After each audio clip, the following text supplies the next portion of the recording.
Hello everyone, welcome to our channel. ఈరోజు కథ you are my devil part 4. Vimala పట్టుకున్న చేతుల్ని విసిరికొట్టి, వదులు, నేను వస్తాను అని వెళ్లి సోఫాలో కూర్చున్నారు అన్నపూర్ణ గారు. చాలా ఎక్కువ చేస్తుంది ఇది, నాకు టైం రాని అప్పుడు చెప్తా అని మనసులో తిట్టుకుని ఆవిడ ఎదురుగా ఉన్న సోఫాలో కూర్చుంది. ఆవిడ విషయం ఏంటి అన్నట్టు చూస్తుంటే, అత్తయ్య, క్రిష్ ఒక అమ్మాయిని ప్రేమించాడు అంటుంది. ఓ అవునా అన్నారు అంతే. రేపు మనం ఆ అమ్మాయి ఇంటికి వెళ్ళి పెళ్లి సంబంధం మాట్లాడాలి. ఏం మాట్లాడుతున్నావు విమల? విక్రమ్కి పెళ్లి కాకుండా క్రిష్కి ఎలా చేస్తాం అని సీరియస్ అయ్యారు విమలపై. నాకు తెలుసు అత్తయ్య, మీరు ఇదే మాట అంటారని. మీరే కాదు, క్రిష్ కూడా అలానే అంటున్నాడు. అన్నయ్య పెళ్లి అయిన తర్వాతే నేను చేసుకుంటాను అని. వాడికి ఉన్న బుద్ధి నీకు లేదు కదా అంటుంది ఆవిడ. నేను పూర్తిగా చెప్పేది వినండి అత్తయ్య. నేను విక్రమ్ పెళ్లి అయిన తర్వాతే క్రిష్కి పెళ్లి చేద్దామనుకున్నాను. కానీ ఆ అమ్మాయి నిన్న నన్ను కలిసింది. ఆ అమ్మాయి ఇద్దరు పెళ్లికి ముందు తొందరపడ్డారు అని చెప్పింది. అంతేకాదు, ఆ విషయం ఆ అమ్మాయి ఇంట్లో తెలిసి పెళ్లి చేసుకోమని ఫోర్స్ చేస్తున్నారట. అదే విషయం క్రిష్కి చెప్తే విక్రమ్ పెళ్ళయ్యే వరకు చేసుకోను అని ఖచ్చితంగా చెప్పాడట. ఆ అమ్మాయి నాకు చెప్పుకొని బాధపడింది. పైగా వాళ్ళు మిడిల్ క్లాస్ వాళ్ళు, చాలా సీరియస్గా ఉన్నారు. వాడు అలాంటి వాడు కాదు. పెళ్లికి ముందే తొందరపడడం ఏంటి అని అసహనంగా అన్నారు. ఏమో, ఎవరిని చూసి నేర్చుకున్నాడో అని నిష్ఠూరంగా అంటుంది. విమల, నువ్వు విక్రమ్ గురించి అంటున్నావని అర్థమైంది. నా మనవడి విషయంలో జోక్యం చేసుకుంటే మర్యాదగా ఉండదు అని సీరియస్గా చెప్పారు. కళ్ళు గుండ్రంగా తిప్పి చూసింది ఆవిడ వైపు. అన్నపూర్ణ గారు ఒక 5 నిమిషాలు సైలెంట్గా ఉండి, సరే అయితే రేపు వాళ్ళింటికి పెళ్లి చూపులకి వెళ్దాం, అందరికీ చెప్పు అని ఆవిడ రూమ్కి వెళ్ళి డోర్ క్లోజ్ చేసుకున్నారు.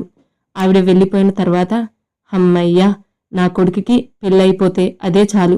వాడికి ఒక వారసుడు పెడితే ఇంకా ఈ ఆస్తి మొత్తం నా కొడుక్కి వస్తుంది అని ఆనందపడిపోతూ క్రిష్ ప్రేమించిన అమ్మాయికి కాల్ చేసింది. రేపు పెళ్లి చూపులకి వస్తున్నాం, కుదిరితే ఎంగేజ్మెంట్ చేసేస్తాను అని. ఈవినింగ్ ఎప్పుడు అవుతుందా, భర్తకి మిగిలిన వాళ్ళకి ఎప్పుడు ఈ విషయం చెబుదామా అని ఎదురు చూస్తుంది. అమ్మా అమ్మా అని అరుచుకుంటూ తల్లి రూంలోకి వెళ్ళింది అమూల్య. ఏంటే, ఇక్కడే ఉన్నానుగా అని విసుక్కుంటుంది శ్రీలక్ష్మి, బీరువాలో తన పట్టు చీరలు ఎన్ని ఉన్నాయో లెక్క వేసుకుంటూ. అబ్బా, నీకెప్పుడు ఈ చీరలు గోలే, ముందు నేను చెప్పేది విను అని తల్లి చేతులు పట్టుకొని లాక్కొచ్చి బెడ్పై కూర్చోబెట్టింది. ఏంటి విషయం? చాలా సంతోషంగా ఉన్నావు? సంతోషం కూడా తక్కువే అమ్మా. క్రిష్ వాళ్ళ అమ్మ వాళ్ళు రేపు పెళ్లి చూపులకు వస్తున్నారు అని ఆవిడ చేతులు ఊపేస్తూ సంతోషంగా చెప్పింది. ఏంటి అని కళ్ళు పెద్దవి చేసి చూస్తూ అడిగింది. అవును, ఇప్పుడే కాల్ చేసి చెప్పారు. ఎంత గుడ్ న్యూస్ చెప్పావు. నువ్వు కోటీశ్వరుల ఇంటికి కోడలు అవుతున్నావు అని ఊహించుకుంటేనే ఎంత ఆనందంగా ఉంది. నిజం ఎప్పుడు అవుతుందో? అది కొద్ది రోజుల్లోనే నిజం అవుతుంది అమ్మా. కుదిరితే రేపే ఎంగేజ్మెంట్ పెడతారట. అవునా? ఈరోజు అన్ని గుడ్ న్యూస్లే వింటున్నాం. అవును, ఎంత తొందరగా పెళ్లికి ఎలా ఒప్పుకున్నారు అని అడిగింది. ముందు క్రిష్ని అడిగాను, కానీ తన అన్నయ్య పెళ్లి అయితే కానీ చేసుకోను అని మొండి పట్టు పట్టాడు. చివరికి ఒకరోజు ప్లాన్ చేసి అతనికి దగ్గరయ్యాను. పెళ్లి చేసుకుంటాను అని మాట ఇచ్చాడు. కానీ అది వాళ్ళ అన్నయ్య పెళ్లి అయిన తర్వాత. ఈలోగా నేను ప్లాన్ చేసినట్టు తెలిస్తే మొత్తానికే మోసం వస్తుందని వాళ్ళ అమ్మని కలిశాను. ముందు ఒప్పుకోలేదు, మనం మిడిల్ క్లాస్ వాళ్ళము కదా అని. కానీ నేను ఊరుకుంటానా? మీ అబ్బాయి నేను ఒకటయ్యాము. మీ అబ్బాయి పెళ్లి చేసుకుంటాను అని మాట ఇచ్చారు అని చెప్పాను. ఆవిడ ఆలోచించి ఇంట్లో మాట్లాడి కాల్ చేస్తాను అంది. కానీ ఇంత తొందరగా చేస్తుంది అనుకోలేదు అని బెడ్ పైకి ఎక్కి గంతులు వేస్తూ అంటుంది.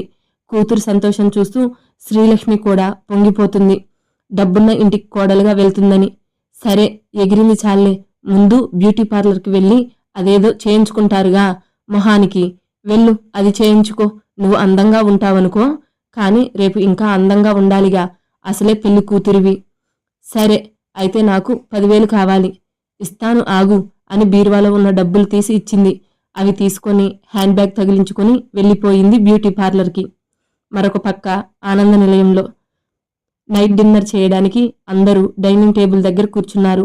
విక్రమ్, రుద్ర వీళ్ళకి 4 చైర్ల గ్యాప్లో కూర్చొని డిన్నర్ చేస్తున్నారు. అన్నపూర్ణ గారు తనతో తినమని అడగడంతో వాళ్లతో కూర్చున్నాడు డిన్నర్ చేయడానికి. మీ అందరికీ ఒక విషయం చెప్పాలి అని అందరి అటెన్షన్ తన వైపు తిప్పుకుంది విమల. రేపు మనమందరం క్రిష్ పెళ్లి చూపులకి వెళ్తున్నాం అంటుంది. ఏంటి అమ్మా నువ్వు చెప్పేది? నాకు పెళ్లి చూపులు ఏంటి అని అడిగాడు. విజయ్ గారు అన్నపూర్ణ గారికి తప్ప అందరి మొహంలో అదే క్వశ్చన్. విక్రమ్ అయితే తనకు సంబంధం లేదన్నట్టు తినే పనిలో బిజీగా ఉన్నాడు. సేమ్ రుద్ర కూడా. కంగారు పడుకు క్రిష్, నువ్వు ప్రేమించిన అమ్మాయిని చూడడానికే వెళ్తున్నాం అంటుంది నవ్వుతూ. వాట్? తనకి నేను చెప్పాను కదా అన్నయ్య పెళ్లి తర్వాతే నేను చేసుకుంటాను అని.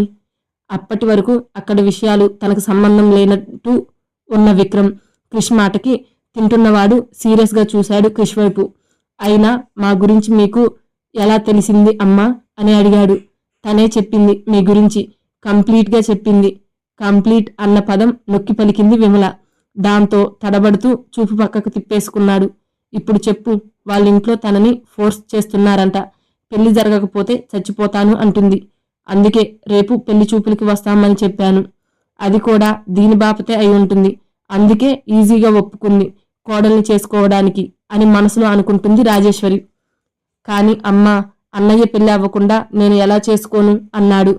ఇనఫ్ అంటూ అరిచాడు విక్రమ్. అతని అరుపుకి అందరూ ఉలిక్కిపడి చూశారు అతని వైపు. నా పెళ్లి గురించి ఆలోచించడానికి నువ్వెవడురా? నువ్వు పెళ్లి చేసుకుంటావో లేదంటే తద్దినం చేసుకుంటావో నీ ఇష్టం, మధ్యలో నన్ను లాగకు. విక్రమ్, ఏం మాట్లాడుతున్నావో అర్థమవుతుందా అని అరిచారు విజయ్ గారు. ఏయ్, మీరు ఎలా అయినా చావండి, నన్ను ఇన్వాల్వ్ చేస్తే మాత్రం ఒక్కొక్కడికి పగిలిపోద్ది అని క్రిష్ వైపు సీరియస్గా చూస్తూ ప్లేట్లో చేయి కడిగేసి వెళ్ళిపోయాడు. చూశావా అమ్మా, వాడి మాటకి తండ్రి అంటే గౌరవం లేదు, తమ్ముడు అంటే ప్రేమ లేదు. నువ్వు వాడికి సపోర్ట్ చేయడం వల్ల వాడికి పొగరు పెరిగిపోతుంది. అన్నపూర్ణ గారు ఏం మాట్లాడకుండా తిన్న ప్లేట్లో చేయి కడిగేసి లేచారు. అమ్మా, తినకుండా లేచావేంటి? ఆపమని చేయి అడ్డుపెట్టి రేపు ఉదయం 9 గంటలకు మంచి ముహూర్తం ఉందని పంతులు గారు చెప్పారు పెళ్లి చూపులకి. అలాగే ఎంగేజ్మెంట్కి రెడీగా ఉండు క్రిష్ అని ఆవిడ చెప్పాల్సింది చెప్పి ఆవిడ రూమ్కి వెళ్ళిపోయారు. గంగ అన్నపూర్ణ గారికి పాలు కాచి ఆవిడ రూమ్కి తీసుకుని వెళ్ళింది. గంగ పాలు తీసుకొని అన్నపూర్ణ గారి రూమ్కి వెళ్లడం చూసి విజయ్ గారు రిలాక్స్ అయ్యారు. తల్లి ఆకలితో పడుకుంటుంది అని బాధపడ్డాడు. పాలు తీసుకువెళ్లడంతో ఖచ్చితంగా ఆవిడ చేత పాలు తాగిస్తుంది అని తెలుసు. విన్నావుగా క్రిష్, మీ గ్రాని చెప్పింది. రేపు పెళ్లి చూపులు మాత్రమే కాదు, ఎంగేజ్మెంట్ కూడా అంటుంది విమల. ఎవరికి వారు తినేసి తమ రూమ్కి వెళ్ళిపోయారు. తన అన్నయ్య పెళ్లి అయిన తర్వాత చేసుకుందాం అనుకున్నాడు క్రిష్. కానీ అమూల్య వల్ల తన అనుకున్నది జరగలేదు. కోపంగా అమూల్యకి కాల్ చేశాడు. క్రిష్ నుండి కాల్ రావడంతో తిట్టడానికి కాల్ చేశాడు అని లిఫ్ట్ చేయలేదు. పదే పదే చేస్తుంటే లిఫ్ట్ చేసింది. అసలు నీ గురించి నువ్వు ఏమనుకుంటున్నావు అమ్ము అని అటు నుండి కాల్ లిఫ్ట్ చేయగానే గట్టిగా అరిచాడు. నీకు చెప్పానుగా మా అన్నయ్య పెళ్లి అయిన తర్వాత చేసుకుందామని, అప్పటి వరకు ఆగలేకపోతున్నావా? ప్లీజ్ క్రిష్, అలా మాట్లాడకు. నువ్వు చెప్పినట్టే చేసుకుందాం అనుకున్నాను, కానీ మనం ఇంటిమేట్ అయిన విషయం మా అమ్మకి తెలిసిపోయింది అని చెప్పాను కదా. క్రిష్ ఏం మాట్లాడలేదు, సైలెంట్గా ఉన్నాడు. మా అమ్మ పెళ్లి చేసుకోండి అని ఫోర్స్ చేస్తుంది. పైగా మేము మధ్యతరగతి వాళ్ళము. మన మధ్య జరిగిన దానికి ప్రెగ్నెన్సీ వస్తుందేమో అని భయం వేసింది. ఇలాంటి విషయాలు మీకు చాలా పెద్దవి. పైగా మేము అందరం ఆడవాళ్ళం. నలుగురికి నా గురించి తెలిస్తే నా వల్ల మా అమ్మ వాళ్ళకి తలవంపులు తేవడం ఇష్టం లేక మీ అమ్మగారికి చెప్పాను. సారీ అంటుంది ఏడుస్తూ. ఆవిడ నన్ను అర్థం చేసుకుని రేపే ఎంగేజ్మెంట్ ఫిక్స్ చేశారు. Sorry Krish, very very sorry అని ఏడుస్తూ పదే పదే చెబుతుంటే, ఓకే ఏడవకు, మార్నింగ్ మాట్లాడతాను అని కాల్ కట్ చేసి బెడ్పై వాలిపోయాడు. క్రిష్ కాల్ కట్ చేసిన తర్వాత కన్నింగ్గా నవ్వుకొని మంచంపై వాలింది. రేపటి నుండి నువ్వు నా హాఫ్ హస్బెండ్వి అయినట్టే క్రిష్. ఈ రోజు కోసం ఎన్నాళ్ళ నుండి ఎదురు చూస్తున్నానో నీకు తెలియదు. నువ్వెంత అమాయకుడివి ఏంటి క్రిష్. మన మధ్య ఏదో జరిగిందని చెప్పగానే నువ్వు నమ్మేశావు. నువ్వు నమ్మబట్టే ఇప్పుడు మన పెళ్లి జరుగుతుంది. వీలైనంత తొందరగా ఈ పెళ్లి జరిగిపోవాలి. నీ లైఫ్లో నీ ఇంట్లో అడుగు పెట్టాలి అనుకొని రేపటి రోజును తలుచుకొని ఊహల్లో తేలిపోతూ నిద్రపోయింది అమూల్య. రూమ్లోకి వెళ్ళిన విక్రమ్ కింద తన గురించి చేసుకున్న డిస్కషన్ గుర్తొస్తుంటే చాలా చిరాగ్గా అనిపిస్తుంది. వాట్ నాన్ సెన్స్, అసలు నా గురించి ఆలోచించడానికి వీళ్ళు ఎవరు? ఇలానే ప్రేమ చూపించి నన్ను ఎందుకు పనికి రాకుండా చేసేశారు. ఐ హేట్ దిస్ పీపుల్స్ అని ఫ్రస్ట్రేషన్గా అరుస్తూ అక్కడున్న ఫ్లవర్ వాజ్ విసిరి కొట్టబోయాడు. కానీ అది తన తల్లి రూమ్. ఆ రూమ్లో ప్రతి వస్తువు ఎంత ఇష్టంగా కొని డెకరేట్ చేసుకున్నవి. వాటిని పాడు చేయడం ఇష్టం లేక పక్కన పెట్టేశాడు. అతని కోపం తగ్గిపోవడంతో సిగరెట్ తీసి బాల్కనీలోకి వెళ్ళాడు. గార్డెన్లోకి చూస్తున్న విక్రమ్కి అక్కడ ఉన్న కృష్ణుడి విగ్రహం కనిపిస్తుంది. అఖిల గారికి కృష్ణ భక్తి ఎక్కువ. అందుకే నిత్యం కృష్ణ భగవానుడికి పూజ చేస్తుంటుంది. గార్డెన్లో కృష్ణుడి మందిరం కట్టించి రోజు తులసిమాల నైవేద్యం సమర్పించి పూజించేవారు. ఆవిడ చనిపోవడంతో ఆ కృష్ణయ్యకి పూజలు లేకుండా పోయాయి. గంగ డైలీ క్లీన్ చేస్తుంది, అంతే. దేవుడికి నమస్కారం చేసుకోదు. అఖిల గారు చనిపోయిన తర్వాత విక్కీ అలాగే గంగ దేవుడిని నమ్మడం మానేశారు. విక్కీకి తల్లి గుర్తొచ్చి మనసంతా భారంగా మారిపోయింది. తన కార్ దగ్గరికి వెళ్ళి లోపల ఉన్న బాటిల్ తీసుకొని టెర్రస్ పైకి వెళ్ళాడు. ఆకాశంలోకి చూస్తూ మందు తాగుతూ అక్కడే నిద్రపోయాడు. ఇక్కడ విమలాకి మాత్రం పిచ్చ సంతోషంగా ఉంది. తన కొడుక్కి పెళ్లి అవుతుంది.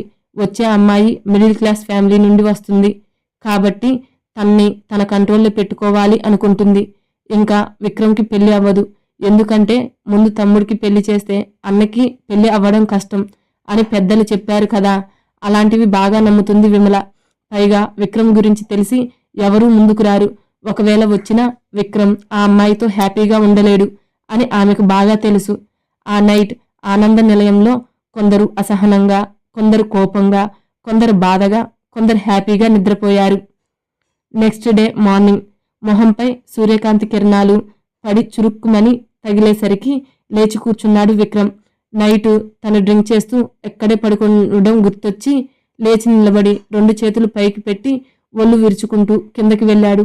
అప్పటికే టైం 8 అవడంతో జిమ్ చేసే ఇంట్రెస్ట్ టైం 2 లేకపోవడంతో నేరుగా తన రూమ్కి వెళ్తూ హాల్లో చూశాడు. హాల్లో మొత్తం హడావిడిగా ఉంది. పూలు, పళ్ళు, స్వీట్స్ ఇంకా చాలా ఐటమ్స్తో హాల్లో నిండిపోయింది. విమల పట్టుచీర కట్టుకొని నగలు దిగేసుకొని సోఫాలో కూర్చొని ఫేస్కి టచ్అప్ చేసుకుంటూ పని వాళ్ళని పరుగులు పెట్టేస్తుంది. అక్కడ హడావిడి చూడగానే నైట్ క్రిష్ పెళ్లి చూపులు, ఎంగేజ్మెంట్ అని చెప్పడం గుర్తుకు వచ్చి క్రిష్ వైపు చూశాడు. లైట్ పింక్ సూట్ వేసుకొని సోఫాలో కూర్చొని ఆలోచిస్తున్నాడు. అతని ఫేస్లో పెళ్లి కళ ఏమాత్రం కనిపించలేదు. ప్రేమించిన అమ్మాయిని పెళ్లి చేసుకుంటున్న ఆనందం మచ్చుకైనా కనిపించలేదు. పైకి చూసిన క్రిష్కి విక్రమ్ తనని చూస్తూ కనిపించేసరికి బాధగా చూశాడు అతని వైపు. అతని చూపులు ఏమాత్రం పట్టించుకోకుండా తన రూమ్కి వెళ్ళి డోర్ క్లోజ్ చేసుకున్నాడు. తనకి ఈ పెళ్లి చేసుకోవడం ఇష్టం లేదు. అది ఎందుకో తెలియదు. తన అన్నయ్య పెళ్లి కాకుండా తను చేసుకుంటున్నాను అనో ఏంటో ఇక్కడ జరిగేది తన ఎంగేజ్మెంట్ అయినా తనకి హ్యాపీ ఫీల్ రావడం లేదు. క్రిష్, ఈ చైన్ వేసుకో, బాగుంటుంది నీకు అని నవ్వుతూ పులిగోరు చైన్ వేసింది విమల. క్రిష్, నువ్వు ఇలా ఉంటే చూసే వాళ్ళకి నీకు ఈ పెళ్లి ఇష్టం లేదు అనుకుంటారు. మాడిపోయిన క్రిష్ ఫేస్ చూసి, ముఖ్యంగా నువ్వు ప్రేమించిన అమ్మాయి కొంచెం స్మైల్ చేయి అని చెప్పి వెళ్ళిపోయింది. నేను ప్రేమించాను అనుకున్నాడు కాలేజ్ డేస్ నుండి. అమూల్య ఫ్రెండ్, చాలా మంచి అమ్మాయి, కల్మషం లేకుండా ఉంటుంది. కాలేజ్ అయిపోయినా ఇద్దరు తమ ఫ్రెండ్షిప్ కంటిన్యూ చేశారు. సడన్ గా ఒకరోజు ప్రపోజ్ చేసింది. నో చెప్పడానికి రీజన్ కనిపించలేదు క్రిష్కి. మంచి అమ్మాయి, మిడిల్ క్లాస్ కాబట్టి విలువలు తెలిసిన అమ్మాయిలా అనిపించింది. ఇన్నాళ్ళు ఫ్రెండ్షిప్లో ఒక బ్యాడ్ మార్క్ కూడా కనిపించలేదు. మనసుతో ఆలోచించకుండా మైండ్ చెప్పడంతో ఓకే చెప్పాడు. అప్పటి నుంచి సినిమాలు, షాపింగ్లు, వీకెండ్స్లో పబ్స్తో ఎంజాయ్మెంట్ స్టార్ట్ అయ్యారు లవర్స్గా. లవర్స్ తిరిగే ప్లేసెస్ అన్నీ తిరిగారు. ఎంతలా ట్రావెల్ చేసినా క్రిష్కి ఆమెను ఫ్రెండ్గా మాత్రమే చూశాడు. ఆమెపై ఇంకేం ఫీలింగ్స్ పుట్టకపోవడంతో ఇంకా ముందుకు వెళ్ళి లైఫ్ స్పాయిల్ చేసుకోవడం ఇష్టం లేక ఆమెపై ఇంకేం ఫీలింగ్స్ కలగడం లేదని బ్రేకప్ చెప్పాలని నిర్ణయించుకున్నాడు. దగ్గరలో తన బర్త్డే ఉందని బాధ పెట్టడం ఇష్టం లేక తర్వాత ఆమెకి క్లియర్గా ఎక్స్ప్లెయిన్ చేసి చెప్దాం అనుకున్నాడు. అమూల్య బర్త్డేకి పబ్లో పార్టీ అరేంజ్ చేశాడు. ఏం జరిగిందో తెలియదు. మార్నింగ్ లేచేసరికి సీన్ రివర్స్ అయింది. ఆ నైట్ తాగిన మత్తులో అమూల్యతో ఇంటిమేట్ అయ్యాడు. అలా అని ఆమె చెప్పింది. బట్టలు లేకుండా ఒంటిపై గాయాలతో ఉన్న అమూల్యను చూసి క్రిష్ ఆమె చెప్పింది నిజం అనుకున్నాడు. పెళ్లి చేసుకుంటాను అని మాట ఇచ్చాడు. అది తన అన్నయ్య పెళ్లి అయిన తర్వాత. కానీ అమూల్య తన భయాలతో ఎంగేజ్మెంట్ వరకు తీసుకొచ్చింది. క్రిష్, ఏం ఆలోచిస్తున్నావు? నేను పిలుస్తుంటే అని పిలుస్తున్న తల్లి మాటలకి ఆలోచనల నుండి బయటకు వచ్చి, చెప్పు మమ్మీ అని అడిగాడు. టైం అవుతుందిరా అని తన చీర సరిచేసుకుంటూ బయటికి వెళ్ళింది. విక్రమ్ రూమ్ వైపు చూశాడు. క్లోజ్ చేసి ఉంది. నిట్టూర్చి బయటికి నడిచాడు. పని వాళ్ళ చేత లగేజ్ మొత్తం కారులో పెట్టించింది. ఇష్టం లేకపోయినా ఫంక్షన్ అనగానే దగదగా మెరిసేలా రెడీ అయిపోయింది రాజేశ్వరి. అన్నపూర్ణ గారికి విక్రమ్ పెళ్లి కాకుండా క్రిష్ పెళ్లి చేయడం ఇష్టం లేదు. కానీ ఆపలేని పరిస్థితి కాబట్టి మౌనంగా ఉన్నారు. శ్రీనిధి కూడా పద్ధతిగా రెడీ అయి కూర్చుంది కారులో తన అన్నయ్య పక్కన. అందరూ బయట ఉండడంతో లోపల ఎంగేజ్మెంట్ రింగ్స్ మర్చిపోయాను, తెస్తాను అని లోపలికి వెళ్ళింది విమల. హాల్లో టేబుల్ పై ఉన్న రింగ్ బాక్స్ తీసుకొని విక్రమ్ రూమ్ వైపు చూసి అతని రూమ్ వైపు నడిచింది. డోర్ కొట్టిన సౌండ్ రావడంతో వచ్చింది రుద్ర అయి ఉంటాడు అనుకుని డోర్ ఓపెన్ చేశాడు. ఎదురుగా విమల కనిపించేసరికి డోర్ క్లోజ్ చేసేవాడు విమల చేతిని అడ్డు పెట్టడంతో ఆపాడు. విక్రమ్, నువ్వు రావడం లేదా నీ తమ్ముడి ఎంగేజ్మెంట్కి? మర్యాదగా ఇక్కడి నుండి వెళ్ళు, నా చేతిలో తన్నులు తినకుండా అని కోపంగా చెప్పాడు. అదేంటి విక్రమ్, నేను నీ తల్లిని. షాటప్ అని అరిచి ఉరిమి చూశాడు. ఇంకోసారి ఆ వర్డ్స్ నీ నోటిలో నుండి వస్తే నీ నాలుక కట్ చేసేస్తాను. Mind it. ఓకే అనంలే. నేను చెప్పేది ఏంటంటే నీకు పెళ్లి చేయకుండా క్రిష్కి పెళ్లి చేస్తుంటే నాకు చాలా బాధగా ఉంది. కానీ సిచ్యువేషన్ అలా ఉంది. ఏం చేస్తాం అంటుంది జాలిగా. ఆవిడ మాటలతో పిడికిలు బిగించి తన కోపం కంట్రోల్ చేసుకుంటున్నాడు. నువ్వు చూస్తే పెళ్లి వద్దంటున్నావు. దానికి కారణం నాకు తెలుసు అనుకో. కానీ ఎవరికీ చెప్పి బాధ పెట్టలేము కదా.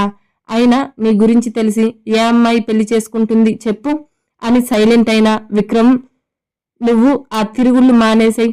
నీకోసం ఒక అమ్మాయిని చూసి పెళ్లి చేస్తాను అని కన్నీళ్లు కార్చింది. సడన్ గా మారిన ఆమె బిహేవియర్కి విక్రమ్ వెనక్కి చూశాడు. అక్కడ విజయ్ గారు నిలబడి ఉన్నారు. అప్పటికే ఏడుస్తూనే తన వైపు కన్నింగ్గా చూస్తుంది. విమల డోర్ హ్యాండిల్ పై ఉన్న ఆవిడ చేతిని డోర్తో నెట్టి డోర్ క్లోజ్ చేసేశాడు. విమల, వీడి గురించి ఆలోచించొద్దు అని ఎన్నిసార్లు చెప్పాను అని ఆవిడ పడబోతుంటే పట్టుకొని ఆగారు. వాడు ఎంత కోపం చూపించినా ఒంటరిగా ఉంటూ చూస్తూ ఎలా ఊరుకోను విజయ్ అని కన్నీళ్లు పెట్టుకుంది. విలువ ఇవ్వని వాడి గురించి ఆలోచించకు, పద, అందరూ నీకోసం ఎదురు చూస్తున్నారు అని తీసుకెళ్లారు. తన మాటలు పూర్తి కాకుండానే విజయ్ గారు రావడం గమనించి టాపిక్ మార్చేసింది ఆవిడ. డోర్ క్లోజ్ చేసుకున్న విక్రమ్కి తన కోపం అంతకంతకు పెరిగిపోతుంటే నేరుగా వెళ్లి వాష్రూంలో షవర్ కింద నిలబడ్డాడు. తన కోపం తీరే వరకు గోడకు పంచిస్తూ చేతి నుండి రక్తం వచ్చిన తర్వాత వాష్రూమ్ నుండి బయటకు వచ్చి తన రూమ్ డోర్ సౌండ్ వస్తుంటే తీయలేదు. విక్రమ్, డోర్ ఓపెన్ చేయి అన్న రుద్ర వాయిస్కి వెళ్ళి డోర్ ఓపెన్ చేశాడు. విక్రమ్, ఏం చేస్తున్నావు? ఉల్లాస్ కాల్ చేస్తే లిఫ్ట్ చేయలేదు అని చెప్పాడు. ఇంకా రెడీ అవ్వలేదా అని టవల్తో ఉన్న విక్రమ్ని చూసి ఆపై రక్తం కారుతున్న చేతిని చూశాడు. విక్రమ్, ఏమైంది నీ చేతికి అని కంగారుగా చేతిని పట్టుకున్నాడు. ఏం లేదు అని చేతిని లాక్కుంటుంటే ముందు ఫస్ట్ ఎయిడ్ చేయి నీవు అని విక్రమ్ని బెడ్పై కూర్చోబెట్టి ఫస్ట్ ఎయిడ్ బాక్స్ వెతికి చేతికి కట్టుగట్టాడు. ఏమైంది విక్రమ్? చూడు చెయ్యి ఎలా వాచిపోయిందో. విక్రమ్ ఏం మాట్లాడకుండా సైలెంట్గా ఉన్నాడు. అతనికి చెప్పడం ఇష్టం లేదని పెద్దగా ఫోర్స్ చేయకుండా ఉంటాడు రుద్ర. ఉల్లాస్ కాల్ చేశాడు. వేరే వాళ్ళు ఒక యాడ్ షూట్ చేయాలి అని నీతో డిస్కషన్ చేయాలని వెయిట్ చేస్తున్నారు. సరే, 10 minutesలో రెడీ అయి వస్తాను అని డ్రెస్సింగ్ రూమ్లోకి వెళ్ళి సూట్ వేసుకొని వచ్చాడు. ఇద్దరు కిందకి వెళ్ళి ఇంట్లో ఎవరు లేకపోవడంతో ప్రశాంతంగా బ్రేక్ఫాస్ట్ తిని కారులో స్టార్ట్ అయ్యారు. రుద్రకి అర్థం కాలేదు. ఇంట్లో అందరూ ఎక్కడికి వెళ్లారో అనుకున్నాడు. రాత్రి క్రిష్ పెళ్లి గురించి జరిగిన డిస్కషన్ అతనికి గుర్తులేదు. కార్ దిగి తన క్యాబిన్కి వెళ్లకుండా లాస్ట్ ఫ్లోర్లో ఉన్న రూమ్కి వెళ్ళాడు. సార్, అతను లోపల వెయిట్ చేస్తున్నాడు అని డోర్ ఓపెన్ చేశాడు. విక్రమ్ హుందాగా నడుచుకుంటూ వెళ్ళి అతనికి ఎదురుగా ఉన్న చైర్లో కూర్చున్నాడు. హలో మిస్టర్ విక్రమ్ దేవ్ అని ప్రెజెంట్ స్మైల్తో విష్ చేశాడు. విక్రమ్ తిరిగి విష్ చేసి చెప్పండి అన్నట్టు చూశాడు. నేను ఒక న్యూ పెర్ఫ్యూమ్ మార్కెట్లో దింపాలి అనుకుంటున్నాను. దానికి మీరు యాడ్ తీసి ఇవ్వాలి. అంతేకాదు, మీకు ప్రతి రాష్ట్రంలో ఒక షాపింగ్ మాల్ ఉంది కదా, అందులో దీన్ని కూడా ఎక్స్పోర్ట్ చేస్తారా? అఫ్ కోర్స్, ఈ పర్ఫ్యూమ్ చాలా సేల్స్ తీసుకొస్తుంది అని ఖచ్చితంగా చెప్పగలను. ఏమంటారు అన్నాడు అతను పూర్తిగా చెప్పే వరకు సైలెంట్గా ఉండి, చూడండి మిస్టర్ భూషణ్, ముందు మీ పెర్ఫ్యూమ్ మార్కెట్లోకి రావాలి అంటే నేను యాడ్ తీయాలి. తీసిన తర్వాత అది పబ్లిక్ని అట్రాక్ట్ చేస్తే అప్పుడు ఆలోచిస్తాను నా మాల్స్లో లాంచ్ చేయాలా వద్దా అని. అండ్ దానికన్నా ముందు మీరు చేసే ఆ పర్ఫ్యూమ్ జెన్యూనా కాదా నాకు తెలియాలి. అది యూజ్ చేసే పబ్లిక్కి ఎలాంటి హాని కలిగించదని అయి ఉండాలి అని. అతను బ్యాగ్లో ఉన్న పర్ఫ్యూమ్ బాటిల్ తీసుకొని, దీన్ని ల్యాబ్లో టెస్ట్ చేసి ఇందులో హాని కలిగించే కెమికల్స్ లేకపోతే నేను ఖచ్చితంగా యాడ్ చేస్తాను అని ఉల్లాస్కి ఇచ్చాడు. భూషణ్ విక్రమ్ మాటలు పట్టించుకోలేదు. డబ్బు పడేస్తే ఎవరైనా తగ్గాల్సిందే అనుకున్నాడు. పైగా బిలీనియర్ అయిన విక్రమ్ నిజాయితీగా సంపాదించాడన్న గ్యారంటీ లేదు కదా అని మనసులో అనుకుని, ఓకే మిస్టర్ విక్రమ్ దేవ్, మిగతా విషయాలు తర్వాత మాట్లాడుకుందాం అని లేచాడు. అతను లేచి వెళ్ళిపోయాడు. వెళ్తున్న అతన్ని చూసిన రుద్ర విక్రమ్ దగ్గరికి వెళ్ళి, విక్రమ్, అతను భూషణ్ కదా అని అడిగాడు. అవును అని లేచి విక్రమ్ తన క్యాబిన్ వైపు వెళ్ళాడు. ఉల్లాస్ ద్వారా మొత్తం విషయం తెలుసుకున్నాడు అతను. కారులో ఉన్న భూషణ్ మొహంలో ఎక్కడి లేని హ్యాపీనెస్ ఉంది. ఇప్పుడు విక్కీ చేయబోయే యాడ్ సక్సెస్ అయితే తన బిజినెస్ 50% హైలోకి వెళ్తుంది. ఇప్పటి వరకు విక్రమ్కి ఏ యాడ్ ఇవ్వలేదు. ఎప్పుడైతే విక్రమ్ తీసినా అలానే అతను మాల్లో రిలీజ్ చేసినా ఏ ఐటమ్ అయినా సేల్స్ కాలేదు అన్న పేరు లేదు. అందుకే ఎంత ఖర్చు అయినా ఈ పర్ఫ్యూమ్ యాడ్ విక్రమ్తో తీయించి మొట్టమొదటిసారి అతని మాల్లోనే దీన్ని రిలీజ్ చేయాలి అనుకున్నాడు. ఒక్కసారి విక్కీతో డీల్ కుదిరితే ఇంకా తన బిజినెస్ అడ్డు ఉండదు అనుకొని సంబరపడిపోతున్నాడు. సార్, మీరు చెప్పినట్టు దాన్ని ల్యాబ్కి పంపించి దానిపై టెస్ట్ చేయమని చెప్పాను అంటూ వచ్చాడు ఉల్లాస్. ఓకే, ఈరోజు షెడ్యూల్ ఏంటి అని అడిగాడు. సార్, మొన్న మనం చేసిన యాడ్ సక్సెస్ అయిందని జ్యువెలరీ ఓనర్ లంచ్కి ఇన్వైట్ చేశారు. 2కి మోడల్ ఇంటర్వ్యూ ఉంది అని ఆ రోజు షెడ్యూల్ వివరించాడు. ఓకే, లంచ్ టైంకి గుర్తు చేయి అని తన వర్క్లో పడిపోయాడు. ఇక్కడ రుద్ర ఫోటోషూట్లో బిజీగా ఉన్నాడు. లంచ్ టైంకి ముగ్గురు కలిసి రెస్టారెంట్కి స్టార్ట్ అయ్యాడు. విక్రమ్, లంచ్కి ఇన్వైట్ చేసింది నిన్ను, మమ్మల్ని ఎందుకు తీసుకువెళ్తున్నావు అని కోరస్గా అడిగారు ఇద్దరు. మనం ముగ్గురం వేరు కాదు. నేను ఎక్కడ తింటే మీరు అక్కడే మూసుకొని సైలెంట్గా కూర్చోండి అని సీరియస్గా చెప్పి కార్ రెస్టారెంట్ దగ్గర ఆపాడు. కార్ దిగి కీస్ సెక్యూరిటీకి ఇచ్చి వెళ్తుంటే విక్రమ్ ఫోన్ రింగ్ అయింది. మీరు వెళ్ళండి అని సైగ చేసి కాల్ లిఫ్ట్ చేసి పక్కనే ఉన్న గార్డెన్ ఏరియాలోకి వెళ్ళాడు. అలా కాల్ మాట్లాడుతూ రెస్టారెంట్ బ్యాక్ సైడ్కి వెళ్ళిపోయాడు. కాల్ మాట్లాడుతున్న విక్రమ్కి, బాబాయ్ ఇది కొంచెం అందులో ఎక్కిస్తారా, నేను మోయలేను అంటున్న స్వీట్ వాయిస్ వినిపించి వెనక్కి తిరిగాడు. ఫేస్ కనిపించలేదు. అటు తిరిగి ఉంది. పింక్ అండ్ గ్రీన్ కలర్ కాంబినేషన్లో హాఫ్ శారీ వేసుకుంది. మిస్ ఇండియా కొలతలతో ఉన్న వంపు సొంపులు, బారుగా ఉన్న వాలు జడ. ఆమె తిరుగుతున్నప్పుడు నడుముకి అటు ఇటు ఊగుతుంటే ఆ జడను చూస్తున్న విక్రమ్ కళ్ళు కూడా అటు ఇటు తిరుగుతున్నాయి. ఎక్కడ స్కిన్ షో అవ్వకుండా ఓని కట్టింది. మొహంపై పడుతున్న జుట్టుని చెవి వెనుక పెట్టుకుంటున్నప్పుడు తన చేతికి నిండుగా వేసుకున్న మట్టి గాజులు సవ్వడి విక్రమ్ గుండె వేగం అమాంతం పెంచేసింది. ఫేస్ చూద్దాం అని ఒక అడుగు ముందుకు వేశాడు. గుండ్రటి ముఖం, ఒత్తుగా ఉన్న కనుబొమ్మలు, వాటి మధ్య పెట్టిన తిలకం బొట్టు, దానికి కింద కుంకుమ, చిన్న ముక్కు, దానికి వైట్ కలర్లో ఉన్న ముక్కు పుడక, చెవులకి చిన్న దిద్దులు, ముదురు గులాబీ రంగులో ఉన్న పెదవులు, శంఖం లాంటి మెడ, ఆ మెడకి నల్లదారం, దానికి $1, ఇంకా కిందకి వెళ్తే ఎత్తైన ఎద సంపద, వాటి బరువు మోయలేని చిట్టి నడుము. మరి అంత కలర్ కాకపోయినా మోడల్కి ఏమాత్రం తీసిపోనట్టే ఉంది. ముఖ్యంగా ఆమె కళ్ళు గుండ్రంగా పెద్దగా ఉన్న ఆ కళ్ళల్లో ఈత కొట్టేయొచ్చేమో.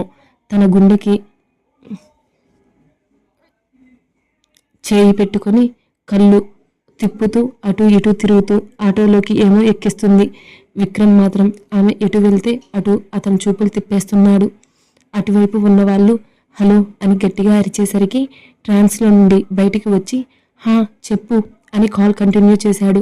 కాల్ మాట్లాడి చూస్తే అక్కడ ఆ అమ్మాయి ఆటో కనిపించలేదు. కొంచెం ముందుకు వెళ్ళి చూస్తే అక్కడ వాచ్మెన్ కనిపించడంతో అడిగాడు. ఆటో ఎక్కి వెళ్ళిపోయింది అని ఒక దారి చూపించాడు. ఓ అనుకుని లోపలికి వెళ్ళాడు. అక్కడితో ఆ విషయం వదిలేసి అతని ఎదురుగా వస్తున్న ఆ ఓనర్కి ఫార్మల్ హగ్ ఇచ్చి అతని వెంట వెళ్ళాడు. తనతో పాటే ఉల్లాస్ రుద్రని తీసుకువెళ్ళి వాళ్ళతో పాటే లంచ్కి కూర్చున్నాడు. అతను ఫ్యామిలీని తీసుకురావడంతో అందరినీ పరిచయం చేశాడు. అందరికీ ఒక స్మైల్ పడేసి లంచ్ చేయడం స్టార్ట్ చేశాడు. లంచ్ ఫినిష్ అయిన తర్వాత, ఓకే మిస్టర్ చౌదరి, నేను వెళ్తాను, thank you for your lunch అని చెప్పి వెళ్ళడానికి లేచాడు.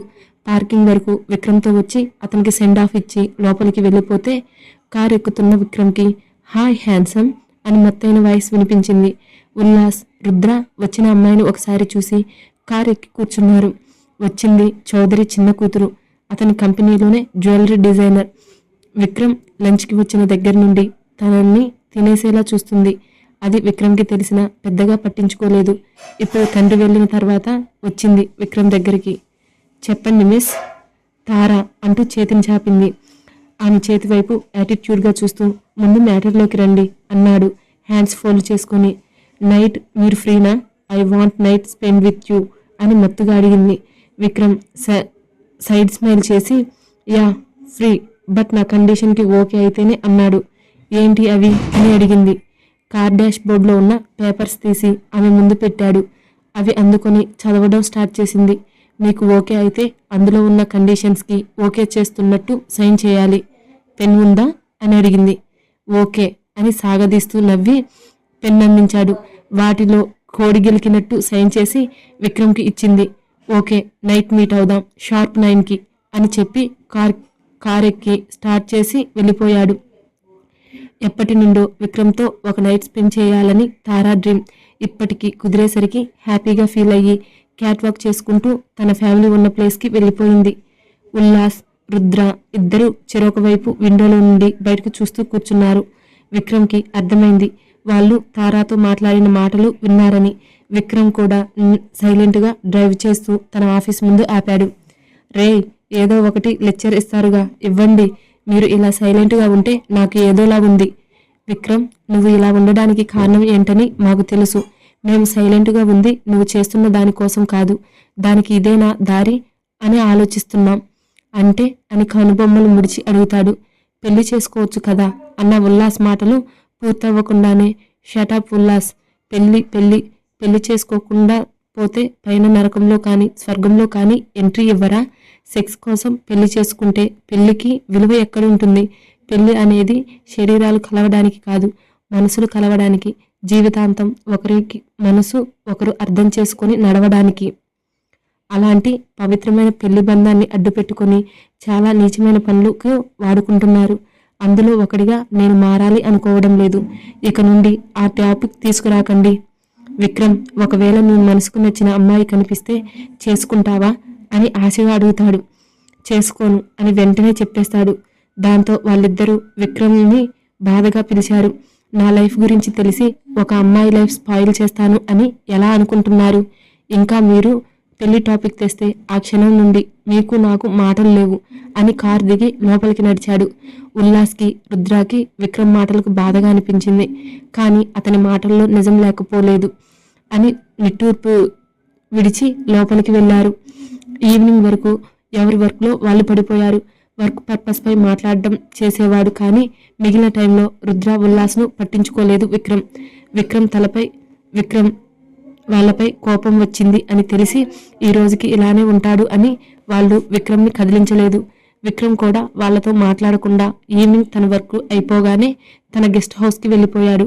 ఈవినింగ్ తమకు చెప్పకుండా విక్రమ్ వెళ్ళిపోయాడు అని తెలిసి ఉల్లాస్ తన ఇంటికి వెళ్తే విక్రమ్ లేకుండా రుద్రకి ఆనంద నిలయానికి వెళ్ళడానికి ఇష్టం లేక విక్రమ్ ఉండే ఇంటికి వెళ్ళిపోయాడు రుద్ర. విక్రమ్ సెల్ఫ్ డ్రైవ్ చేసుకుంటూ తన గెస్ట్ హౌస్కి స్టార్ట్ అయ్యాడు. ట్రాఫిక్ సిగ్నల్ పడడంతో కార్ ఆఫ్ చేసి సిగరెట్ తీశాడు. అంతలోనే తన పబ్లిక్ ప్లేస్లో ఉన్నట్లు గుర్తొచ్చి దాన్ని నలిపి పక్కన పడేస్తూ ఆపోజిట్ రోడ్లో చూశాడు. మధ్యాహ్నం రెస్టారెంట్లో చూసిన అమ్మాయి కనిపించింది. అదే హాఫ్ శారీలో, చేతిలో 2 సంచులు మోసుకొని వెళ్తుంది. ఒక దానిలో కూరగాయలు, ఇంకొక దానిలో స్టీల్ డబ్బాతో నిండుగా ఉంది. కష్టంగా వాటిని మోస్తూ నడుస్తుంది. ఆమె పక్కన చాలా ఆటోలు, రిక్షాలు ఉన్నా ఎక్కడం లేదు. ఎప్పటి నుండి మోస్తుందో వాటిని. తన మొహం నిండా చెమటలు. వాటిని తుడుచుకోవడానికి చేతులు ఖాళీగా లేక అలానే నడుస్తుంది. రోడ్డు క్రాస్ చేసి ఆమె తన కారు పక్క నుండి వెళ్తుంటే ఆమె నుండి వస్తున్న చందనపు పరిమళం గాఢంగా పీల్చుకొని వెళ్ళిపోతున్న ఆమెను కారు విండో నుండి తల బయట పెట్టి ఆమె తన నుండి దూరం అయ్యే వరకు చూస్తూ ఉన్నాడు. ఇంతలో వెనక నుండి హారన్ సౌండ్ వినిపించి చూస్తూ తన పక్కన ఉన్న కొంతమంది విక్రమ్ని విచిత్రంగా చూస్తుంటే సర్దుకుని కూర్చున్నాడు. రే విక్రమ్, ఏమైందిరా నీకు? ఎప్పుడూ లేనిది అమ్మాయిల్ని కొత్తగా చూస్తున్నట్టు అలా చూస్తున్నావు అని తల విదిలించి గ్రీన్ సిగ్నల్ పడడంతో కార్ స్పీడ్గా దూకించాడు. గెస్ట్ హౌస్కి చేరుకొని ఫ్రెష్ అయ్యి బార్ కౌంటర్ దగ్గరికి వెళ్ళాడు.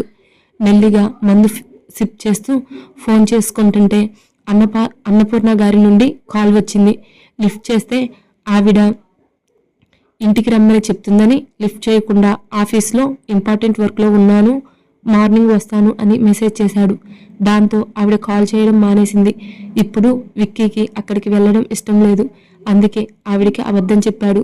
ఆవిడికి అలా చెప్పినందుకు మనసులో సారీ చెప్పుకున్నాడు. కరెక్ట్గా టైం 9కి విక్కీ గెస్ట్ హౌస్ ముందు కార్ దిగింది తార. క్యాట్ వాక్ చేసుకుంటూ వచ్చి హాయ్ విక్కీ అని విష్ చేసింది.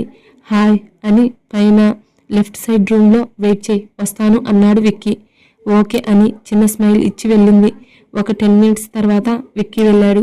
బెడ్ పై కూర్చున్నది లేచి లెట్ స్టార్ట్ అని హస్కీగా అడిగింది. యా షోర్ అంటూ ఆమె ముందు నుంచున్నాడు. మత్తుగా అతని కళ్ళలోకి చూస్తూ షర్ట్ బటన్స్ తీసింది. ఫేస్ పై తప్పించి మిగిలిన ప్లేసుల్లో ముద్దులు పెడుతూ 5 నిమిషాల్లోనే అతనికి ఫీలింగ్స్ హైలోకి వెళ్ళేలా చేసింది. ఇంకా తర్వాత పని విక్రమ్ మొదలు పెట్టాడు. ఇప్పటి వరకు అతన్ని తట్టుకున్న వారు లేరు. కానీ ఆమె ఫేస్లో బాధ లేదు. మత్తుగా చూస్తూ విక్రమ్ని రెచ్చగొడుతుంది. బాగా అబ్జర్వ్ చేసిన విక్రమ్కి డ్రగ్స్ తీసుకుంది అనిపించింది. గంట తర్వాత ఆమె నుండి వేరుపడి టవల్ చుట్టుకొని బాల్కనీలోకి వెళ్ళాడు సిగరెట్ తీసుకొని. తార కూడా డ్రెస్ వేసుకొని బాల్కనీలోకి వెళ్ళింది. నువ్వు డ్రగ్స్ తీసుకున్నావా? సిగరెట్ వెలిగిస్తూ అడిగాడు. అవును, నిన్ను తట్టుకోవాలంటే తీసుకోవాలిగా అంటూ విక్రమ్కి కొద్ది దూరంలో నిలబడి అంటుంది. నీకు బాయ్ ఫ్రెండ్ ఉన్నాడా? సిగరెట్ కాలుస్తూ అడిగాడు. లేదు, నాకు అటువంటి రిలేషన్స్ ఇష్టం లేదు. అంటే అని అడుగుతాడు. కాలేజీ డేస్లో ఒక అబ్బాయిని ప్రేమించాను. నన్ను ప్రేమిస్తున్నాను అని చెప్పి ఇంకొక అమ్మాయితో తిరగడం చూశాను. దాంతో బ్రేకప్ చెప్పి ఇలా ఉన్నాను. మరి పెళ్లి చేసుకోవా? నో, అలాంటివి అస్సలు వద్దు. మెడలో తాడు కట్టి నన్ను రూల్ చేయాలి అనుకున్న వాడికి అస్సలు ఛాన్స్ ఇవ్వను. అందరూ అలా ఉండరు కదా అని అడిగాడు. మరి నువ్వెందుకు పెళ్లి చేసుకోవడం లేదు అని సూటిగా అడిగింది. నాకున్న రీజన్ వేరు, అసలైన రీజన్ నువ్వు అనుకున్నదైతే కాదు. యూనో, ఇప్పటి వరకు నాతో అగ్రిమెంట్ చేసుకొని స్పెండ్ చేసిన అమ్మాయిలు ఎవరితో నేను ఇంత కూల్గా మాట్లాడలేదు. బహుశా నువ్వు నా రూల్స్ బ్రేక్ చేయకపోవడమేమో అని సిగరెట్ స్మాష్ చేస్తూ అన్నాడు. అంటే అని అడిగింది. పేపర్లో రూల్స్ ఫాలో అయ్యావు. ఎక్కడికి వచ్చిన అందరూ లాస్ట్లో అనే మాట ఐ లవ్ యూ లేదా I will marry, you will marry me, అలాంటివి ఏమీ నువ్వు అడగలేదు. నాకున్న చిన్న చిన్న డ్రీమ్స్తో నీతో ఇంటిమేట్ అవ్వడం ఒకటి, అంతే. మన ఇద్దరి క్యారెక్టర్స్ కొంచెం మ్యాచ్ అయినా మ్యారేజ్ లవ్ మన వల్ల కాదు అంటుంది. విక్రమ్ చిన్న స్మైల్ ఇచ్చి గ్రిల్కి ఆనుకొని చుక్కల్ని చూస్తున్నాడు. లెట్ మీ ఫ్రెండ్స్ అంటూ చేతిని ముందుకు చాపింది. హ్యాండ్స్ ఫోల్డ్ చేసుకుని యాటిట్యూడ్గా చూశాడు. ఫ్రెండ్ వరకు మాత్రమే, ఇంకేం అడగనులే. అయినా నువ్వు నేను ఉన్న బిజీకి మనం కలవడమే తక్కువ. ఓకే అని తారాను సైడ్ నుండి హగ్ చేసుకున్నాడు. గంట అక్కడే విక్రమ్తో మాట్లాడి తన ఇంటికి స్టార్ట్ అయ్యింది తార. విక్రమ్ ఆమె వెళ్ళిన తర్వాత ఫ్రెష్ అయ్యి బెడ్ ఎక్కి నిద్రపోయాడు. ఉల్లాస్ ఇంటికి వెళ్ళేసరికి తన తల్లి లగేజ్తో రెడీ అయి ఉంది. హాల్లో లగేజ్తో కూర్చున్న తల్లిదండ్రులను చూసి ఎక్కడికైనా వెళ్తున్నారా నాన్న అని అడిగాడు. వెళ్తున్నారా కాదు, వెళ్తున్నాం అంటుంది తన తల్లి. ఎక్కడికి అమ్మా? అయినా నాకు రావడం కుదరదు, మీరు వెళ్ళండి అని తన రూమ్కి వెళ్తుంటే భర్తకి సైగ చేసింది ఆవిడ. ఉల్లాస్, మనం బంధువుల పెళ్లికి వెళ్తున్నాం, సొంత ఊరికి. చాలా ముఖ్యమైన వాళ్ళు, అందరినీ పిలిచారు. వెళ్ళకపోతే బాగోదు నాన్న. కానీ నాన్న, నాకు వర్క్ ఉంది. ఆ విక్రమ్ చెప్పిన పని చేయడమేనా నీ వర్క్? 4 రోజులు కూడా సెలవు తీసుకోకపోతే ఎలా? ఎప్పుడు వాడి వెనకాల తిరగడమేనా? మాతో కలిసి సరదాగా ఎక్కడికి రావా అని కోపంగా అడిగింది ఆవిడ. అమ్మా, ఏ టాపిక్ మాట్లాడినా వాడిని తీసుకొస్తావు. వాడేమి ఊరికే పనులు చేయించుకోవడం లేదు కదా, జీతం ఇస్తున్నాడు. నా పొజిషన్కి ఎక్కువే. ఇంకోసారి పని లేకపోయినా వాడి టాపిక్ తీసుకొస్తే బాగోదు అంటాడు. ఆవిడ ఏదో అనబోతూ ఉంటే, నువ్వు ఆగు ఉల్లాస్, కేవలం 4 రోజులే, ఒప్పుకోరా, కావాలి అంటే విక్రమ్తో నేను మాట్లాడతాను అని ఆయన బ్రతిమలాడుతుంటే, సరే నాన్న వస్తాను, వాడికి మెసేజ్ చేస్తానులే అని తను ఫోన్ తీసి విక్రమ్కి మెసేజ్ చేశాడు. విక్రమ్ నుండి ఓకే అని రావడంతో, సరే నేను లగేజ్ సర్దుకుంటాను అని వెళ్తుంటే, నీ లగేజ్ నేను సర్దేశాను, నువ్వు వెళ్ళి ఫ్రెష్ అయ్యిరా అని తొందర పెట్టింది. తల్లిని ఒకసారి చూసి తన రూమ్కి వెళ్ళాడు రెడీ అవ్వడానికి.